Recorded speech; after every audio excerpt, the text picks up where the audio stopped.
ಶ್ರೀಗುರುಭ್ಯೋ ನಮಃ ಪರಮಗುರುಭ್ಯೋ ನಮಃ ಶ್ರೀಮದಾನಂದತೀರ್ಥಭಗವತ್ಪಾದಾಚಾರ್ಯೇಭ್ಯೋ ನಮಃ ಶ್ರೀ ವೇದವ್ಯಾಸಾಯ ನಮಃ ಹರಿ ಓಂ ಕಾಮಧೇನುರ್ಯಥಾ ಪೂರ್ವಂ ಸರ್ವಾಭೀಷ್ಟಫಲಪ್ರದಂ ತಥಾ ಕಲೌ ವಾದಿರಾಜ ಶ್ರೀಪಾದೋ ಭೀಷ್ಟದಃ ಸತಾಂ ಹರಿ ಓಂ ಹರಿ ಓಂ ಹರಿ ಓಂ. ಪಾಪಹರ ಶ್ರೀಮದ್ ವಾದಿರಾಜ ಗುರುಸಾರ್ವಭೌಮರ ಪಾವನ ಚರಿತ್ರೆಯಲ್ಲಿ ಇವತ್ತೊಂದು ಅವರ ಮಹಿಮೆಯನ್ನು ತಿಳಿಯುವುದಾಗಿದ್ದರೆ, ಮಹಾನುಭಾವರು ದಿಗ್ವಿಜಯವನ್ನು ಮಾಡ್ತಾ ಮಾಡ್ತಾ ಕುಂಭಕೋಣ ಕ್ಷೇತ್ರಕ್ಕೆ ಬಂದಿದ್ದಾರೆ. ಕುಂಭಕೋಣ ಕ್ಷೇತ್ರಕ್ಕೆ ಬಂದಾಗ ಅಲ್ಲಿ ಆ ಕಾಲದಲ್ಲಿ ಅನೇಕ ಈ ಆಂತರಿಕ ಕಲಹಗಳು, ಸ್ವಜಾತಿಯರಲ್ಲಿಯೇ ಇರ್ತಕ್ಕಂತಹ ಆಂತರಿಕ ಕಲಹಗಳು ಬಹಳ ಇತ್ತು. ಶೈವ ವೈಷ್ಣವ ಎನ್ನುವಂತಹ ಒಂದು ಪಂಗಡಗಳಲ್ಲಿ ಏನಾಗಿದ್ದರೂ ಕೂಡ ನಾವು ಒಂದೇ ಎನ್ನುವಂತಹ ವಿಚಾರಕ್ಕೆ ಬರದೇನೆ, ಸಂಪ್ರದಾಯ ಭಿನ್ನವಾಗಿದ್ದರೂ ವಿಚಾರ ವಿಭಿನ್ನವಾಗಿದ್ದರೂ ನಾವೆಲ್ಲರೂ ಒಂದೇ ಎನ್ನುವಂತಹ ವಿಚಾರಕ್ಕಿಂತಲೂ ಕೂಡ ನಮ್ಮ ಸಂಪ್ರದಾಯಗಳೇ ಶ್ರೇಷ್ಠ, ಮಿಕ್ಕ ಸಂಪ್ರದಾಯಗಳೆಲ್ಲ ಕನಿಷ್ಠ ಎನ್ನುವಂತಹ ಧೋರಣೆಯಲ್ಲಿ ಇವರು ಅವರ ಮೇಲೆ ದೌರ್ಜನ್ಯ, ಅವರು ಇವರ ಮೇಲೆ ದೌರ್ಜನ್ಯ ಮಾಡತಕ್ಕಂತಹ ಒಂದು ಕೆಟ್ಟ ಕಾಲಘಟ್ಟ ಅವತ್ತಾಗಿತ್ತು. ಅಲ್ಲಿಗೆ ಬರ್ತಾರೆ ವಾದಿರಾಜ ಗುರುಸಾರ್ವಭೌಮರು. ಅಲ್ಲಿ ಒಂದು ಸಭೆ ನಡೀತಾ ಇರ್ತದೆ. ಆ ಸಭೆಗೆ ಹೋಗ್ತಾರೆ. ದೊಡ್ಡ ದೊಡ್ಡ ಪಂಡಿತರಿರ್ತಾರೆ. ಆ ಪಂಡಿತರೆಲ್ಲರೂ ಕೂಡ ತಮ್ಮದೇ ಶ್ರೇಷ್ಠ ಎಂಬುದಾಗಿ ವಾದವನ್ನು ಮಾಡಲಿಕ್ಕೆ ಅಂತ ಬಂದಾಗ, ತಮ್ಮ ಶಾಸನವೇ ನಡೀಬೇಕು ಇಡೀ ಈ ಪ್ರದೇಶದಲ್ಲಿ ಎನ್ನುವಂತಹ ಒಂದು ಧೋರಣೆಯಲ್ಲಿ ಮಾತನಾಡ್ತಾ ಇರುವಾಗ, ಅವರನ್ನೆಲ್ಲ ವಾದವಾಕ್ಯಾರ್ಥಗಳಲ್ಲಿ ಸೋಲಿಸಿ ಅವರಿಗೆ ಸಾಮಾಜಿಕ ಸಂಘಟನೆಯ ಕುರಿತಾಗಿ ಉಪದೇಶವನ್ನು ಮಾಡ್ತಾರೆ ವಾದಿರಾಜ ಗುರುಸಾರ್ವಭೌಮರು. ಅಪ್ಪ, ವೈಯಕ್ತಿಕವಾಗಿ ನಿಮಗೆ ಬೇಕಾದಷ್ಟು ಭಿನ್ನಾಭಿಪ್ರಾಯಗಳಿದ್ದರೂ ಕೂಡ ಆ ಭಿನ್ನಾಭಿಪ್ರಾಯಗಳನ್ನೇ ಪ್ರಧಾನವಾಗಿ ಮಾಡಿಕೊಂಡು ಸಾಮಾಜಿಕವಾಗಿ ನಾವು ವಿಘಟಿತರಾಗಬಾರದು. ಅದು ಉಚಿತವಾದದ್ದಲ್ಲ.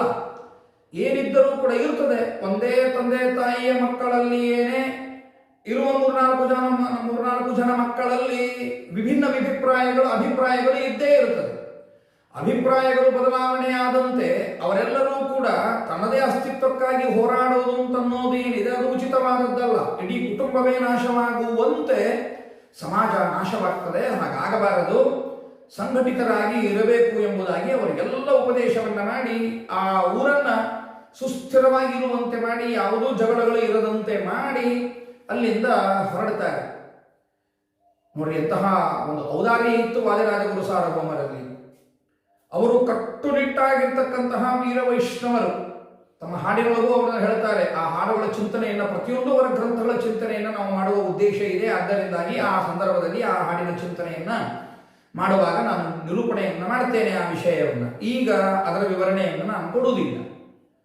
ಅಂತೂ ಮಹಾವೈಷ್ಣವರಾಗಿರ್ತಕ್ಕಂತಹ ನಮ್ಮ ವಾದಿರಾಜ ಗುರುಸಾರ್ವಭೌಮರು ಶೈವ ವೈಷ್ಣವ ಈ ಸಂಘರ್ಷದಲ್ಲಿ ಆಂತರಿಕ ಕಲಹಗಳನ್ನು ವಾದವಾಕ್ಯಾರ್ಥದಿಂದ ಅವರನ್ನ ಬಾಯಿ ಮುಚ್ಚಿಸಿ ಕೊನೆಯಲ್ಲಿ ಸಾಮಾಜಿಕವಾಗಿ ನಾವು ಎಷ್ಟು ಸಂಘಟಿತರಾಗಿರಬೇಕು ಅನ್ನುವಂತಹ ವಿಚಾರವನ್ನು ಕೂಡ ಮಹನೀಯರು ಕೊಡ್ತಾರೆ. ಎಂದರೆ ಅವರಲ್ಲಿರ್ತಕ್ಕಂತಹ ಔದಾರ್ಯ ಏನಿದೆ, ಸಾಮಾಜಿಕ ದೃಷ್ಟಿಕೋನ ಏನಿದೆ, ಅದು ಇವತ್ತಿಗೆ ನಮಗೆ ಸ್ಫೂರ್ತಿದಾಯಕವಾಗಿದೆ ಅನ್ನೋದನ್ನು ನಾವು ಅರ್ಥ ಮಾಡಿಕೊಳ್ಬೇಕು. ಅಂತೂ ಸಂಚಾರ ಮಾಡ್ತಾ ಮಾಡ್ತಾ ಮಹಾನುಭಾವರು ತಿರುಪತಿ ಕ್ಷೇತ್ರಕ್ಕೆ ಬರುತ್ತಾರೆ. ತಿರುಪತಿಯ ಶ್ರೀನಿವಾಸನ ಸನ್ನಿಧಿಗೆ ಹೋಗಬೇಕಾದರೆ ಹಾಗೆ ಹೋಗಬಾರದು ಅಂತ ಯೋಚನೆಯನ್ನು ಮಾಡಿ ಒಂದು ಶಾಲಿಗ್ರಾಮದ ಸರವನ್ನು ಹಿಡ್ಕೊಂಡು ಹೋಗ್ತಾರಂತೆ. ಆ ಶಾಲಿಗ್ರಾಮದ ಸರವನ್ನು ಹಿಡ್ಕೊಂಡು ಹೋದಾಗ ಶ್ರೀನಿವಾಸನ ದರ್ಶನಕ್ಕೆ ಅಂತ ಬಂದಾಗ ಆ ಶಾಲಿಗ್ರಾಮ ಸರ ಹಿಡ್ಕೋತಾರೆ. ತಿರುಪತಿಯ ಶ್ರೀನಿವಾಸ ಬಹಳ ಎತ್ತರಿದ್ದಾನೆ. ಇವರು ಆ ಶ್ರೀನಿವಾಸನ ಎತ್ತರದಷ್ಟು ಎತ್ತರ ಅಲ್ಲ. ಎದ್ದು ನಿಂತು ನೇರವಾಗಿ ಶ್ರೀನಿವಾಸನಿಗೆ ಸಮರ್ಪಣೆ ಮಾಡುವಷ್ಟು ಇವರ ದೇಹ ಎತ್ತರವಾಗಿರಲಿಲ್ಲ. ಯಾವುದೂ ಆಗಿರಲಿಕ್ಕೆ ಸಾಧ್ಯ ಇಲ್ಲ. ಹೀಗಾಗಿ ಇವರು ಗಿಡ್ಡ ಇದ್ದಾರೆ. ಶ್ರೀನಿವಾಸನ ಪ್ರತಿಮೆಯನ್ನ ಹೋಲಿಸಿ ಗಿಡ್ಡ ಇದ್ದಾರೆ ಅಂತ ಹೇಳಿದ್ದು ಹೊರತು ವಾದರ ಸ್ವಾಮಿಗಳೇ ಗಿಡ್ಡ ಇದ್ರು ಅಂತ ಅಭಿಪ್ರಾಯ ನನ್ನದಲ್ಲ. ಅದು ಗೊತ್ತಿಲ್ಲ. ಅವ್ರಿಗೆ ಗಿಡ್ಡಿದ್ರೋ ಎತ್ತರಿದ್ರೋ ಅನ್ನೋದು ಗೊತ್ತಿಲ್ಲ. ಗೊತ್ತಿಲ್ಲದೆ ಇದ್ದದ ವಿಷಯವನ್ನು ನಾವು ಮಾತನಾಡೋದು ಉಚಿತವಾದದ್ದಲ್ಲ. ಪರಬ್ರಹ್ಮನ ದಿವ್ಯವಾಗಿರತಕ್ಕಂತಹ ಪ್ರತಿಮೆ ಏನಿದೆ, ಅಲ್ಲೇನು ಭಗವಂತ ನಿಂತಿದ್ದಾನೆ, ಅಷ್ಟು ಎತ್ತರದ ದೇಹ ವಾದಿರಾಜ ಗುರುಸಾರ್ವಭೌಮರದ ಆಗಿರಲಿಲ್ಲ. ಇವರಿಗೆ ಸ್ಟೂಲೋ ಅಥವಾ ಇನ್ಯಾವುದೋ ಒಂದು ವಸ್ತುವನ್ನು ಇಟ್ಟುಕೊಂಡು ಶ್ರೀನಿವಾಸನಿಗೆ ಆ ಶಾಲಿಗ್ರಾಮವನ್ನು ಹಾಕಬೇಕು ಅಂತ ಇಚ್ಛೆ ಇಲ್ಲ. ನೇರವಾಗಿ ತಾನು ಏನು ಭೂಮಿ ಮೇಲೆ ಕಾಲು ಊರಿ ನಿಂತಿದ್ದಾರೆ, ಆ ಊರಿ ನಿಂತ ಕಾಲಿನಿಂದಲೇನೆ ಹಾಗೆ ನಿಂತುಕೊಂಡು ತಮ್ಮ ಕೈಗಳಿಂದ ಪರಮಾತ್ಮನಿಗೆ ನೇರವಾಗಿ ಸಮರ್ಪಣೆ ಮಾಡಬೇಕು ಅಂತ ಅನ್ನುವುದು ವಾದಿರಾಜ ಗುರುಸಾರ್ವಭೌಮರ ಒಳಗಿನ ಅಭಿಪ್ರಾಯ. ಹೀಗಾಗಿ ಪರಮಾತ್ಮನ ಮುಂದೆ ಬಂದರು. ಪರಮಾತ್ಮನಿಗೆ ಪ್ರಾರ್ಥನೆ ಮಾಡಿದರಂತೆ, ಸ್ವಾಮಿ ನಿನಗಾಗಿ ಇಂಥ ಶಾಲಿಗ್ರಾಮದ ಸರವನ್ನು ತಂದಿದ್ದೇನೆ, ದಯವಿಟ್ಟು ಸ್ವೀಕರಿಸು ಅಂದ್ರಂತೆ. ಆಗ ಅವನೇನು ಬಗ್ಲಿಲ್ಲ, ಶ್ರೀನಿವಾಸ ಏನು ಬಗ್ಲಿಲ್ಲ, ಹಾರವನ್ನು ಹಾಕಿಸಿಕೊಳ್ಳಿಲ್ಲ. ಸುಮ್ಮನೆ ಹಾಗೇ ಮಂದಸ್ಮಿತನಾಗಿ ಪರಬ್ರಹ್ಮ ನಿಂತಿದ್ದ. ಮತ್ತೆ ವಾದಿರಾಜ ಗುರುಸಾರ್ವಭೌಮರಂದ್ರಂತೆ, ಸ್ವಾಮಿ ದಯವಿಟ್ಟು ಈ ಹಾರವನ್ನು ಸ್ವೀಕಾರ ಮಾಡು ಸ್ವಾಮಿ ಅಂತ ಕೇಳಿದ್ರಂತೆ. ಮತ್ತು ಪರಬ್ರಹ್ಮ ತಟಸ್ಥ ಸುಮ್ಮನೆ ನಿಂತಿದ್ದಂತೆ. ಆಗ ವಾದಿರಾಜ ಗುರುಸಾರ್ವಭೌಮರು ಹೇಳ್ತಾರಂತೆ, ಆಶಪುರ್ಕ, ನಿನಗೆ ಶಾಲಿಗ್ರಾಮದ ಮೇಲೆ ಬಹಳ ಆಸೆ ಇದೆ, ನೀನು ಶಾಲಿಗ್ರಾಮದ ಬಗ್ಗೆ ಬಹಳ ಆಸೆಯನ್ನು ಇಟ್ಟುಕೊಂಡಿದ್ದೀಯಾ ಅಂತನ್ನೋ ಕಾರಣದಿಂದ ನಾನು ಈ ಶಾಲಿಗ್ರಾಮ ಸರವನ್ನು ತಂದಿದ್ದೇನೆ. ನೀನು ಆಶಪುರ್ಕ, ನೀನು ಹಾಕಿಸಿಕೋ ಈ ಹಾರವನ್ನು ಅಂದ್ರಂತೆ. ಕೂಡಲೇ ನಗೋಕ್ ಪ್ರಾರಂಭ ಮಾಡಿದ್ದಂತೆ. ಯಾರಿಗೂ ಕೂಡ ಆ ನಕ್ಕಿದ್ದು ಅವರು ಮಾತನಾಡಿದ್ದು ಏನು ಅಂತ ಗೊತ್ತಾಗಿಲ್ಲ. ಆದರೆ ಆ ಪರಬ್ರಹ್ಮ ಶ್ರೀನಿವಾಸ ಬಗ್ಗಿ ವಾದಿರಾಜ ಗುರು ಸಾರ್ವಭೌಮರಿಂದ ಹಾರವನ್ನು ಹಾಕಿಸಿಕೊಂಡ ಎಂಬುದಾಗಿ ನೋಡಿದ ಜನಗಳು ಇದ್ದರಂತೆ.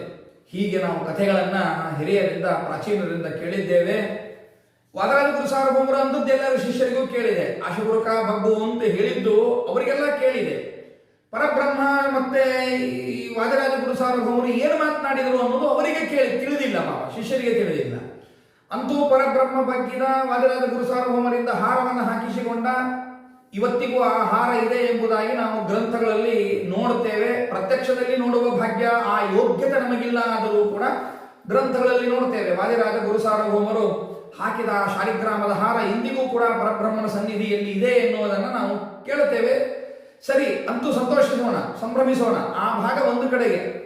ಅನಂತರದಲ್ಲಿ ವಾದಿರಾಜ ಗುರು ಸಾರ್ವಭೌಮರಿಗೆ ಶಿಷ್ಯರು ಕೇಳಿದರಂತೆ, ಸ್ವಾಮಿ ನೀವು ಪರಬ್ರಹ್ಮನಿಗೆ ಆಶುಗುರುಕ ಅಂತ ಸಾಮಾನ್ಯ ಜನರಿಗೆ ಆಡುವಂತೆ ಆಡಿಬಿಟ್ರಲ್ಲ, ಏನದರ ಅರ್ಥ ಏನು? ಏನಾದರೂ ತಾವು ಮಾತಾಡಿದ್ದೀರಿ ಅಂದರೆ ಏನಾದರೂ ಒಂದು ಅರ್ಥ ಇರಬೇಕು, ಆ ಅರ್ಥವನ್ನು ನಮಗೆ ತಿಳಿಸಿ ಹೇಳಿ ಎಂಬುದಾಗಿ ಹೇಳಿದಾಗ ಆಗಲಿ ಅಂತ ಅದರ ಅರ್ಥವನ್ನು ಹೇಳಿದಂತೆ. ಇದು ನಿಂದಾಸ್ತುತಿ, ಪರಮಾತ್ಮನಿಗೆ ಸ್ತೋತ್ರ. ವಾದಿರಾಜ ಗುರು ಸಾರ್ವಭೌಮರ ಸ್ತೋತ್ರದಲ್ಲಿ ಹೀಗೆ ನಿಂದಾಸ್ತೋತ್ರಗಳು ಬೇಕಾದಷ್ಟು ಇವೆ, ಬೇಕಾದಷ್ಟು ನಿಂದಾಸ್ತುತಿಗಳಿವೆ.